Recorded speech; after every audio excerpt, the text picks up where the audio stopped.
Let's go one at home and one for personal safety. One at home.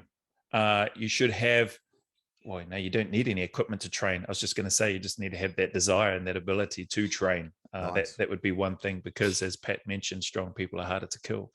And then I guess outside of that, we can't, like you said, I can't strut around with be strapped with a weapon or sidearm or anything like that here in New Zealand. But if I could, I do like the ASP. I do like that. It's handy. You can conceal it pretty well. It's lethal if you need to, and if you need to have that sort of something like that on hand.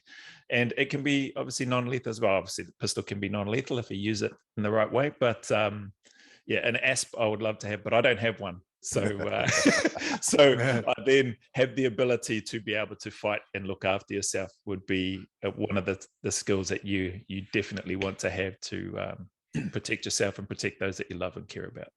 Hey, let me just jump in and share a quick little story about the ASP baton and go and us.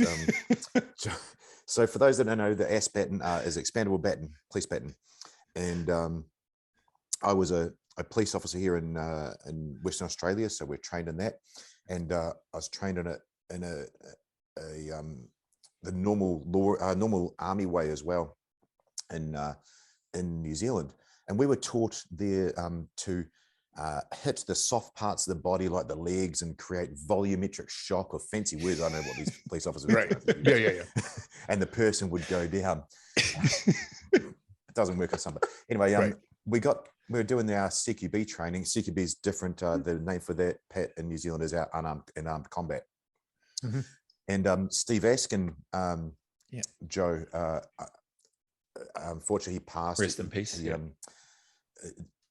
Rest in peace, that man. Really good hero, mentor to look up to. Anyway, he was teaching this ASP part. He goes, right, you get this ASP, and he whacked it out, and he goes, and you go for the bony parts. You smash their wrist and you smash their knee, and they break. Like, this wasn't fancy. This is really simple stuff. Yeah. I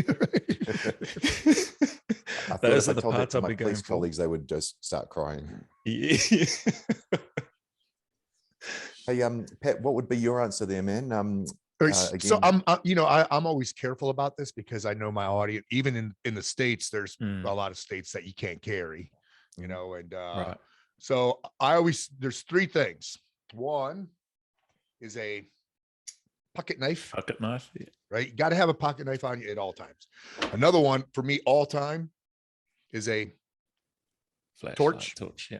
Right. So you got to have a torch with you at all time. Because you never know when the lights are going to go out. You never know. I mean, whether you're inside of a building, or if somehow you didn't get home during the day and now you're running around at night, and you got to help somebody.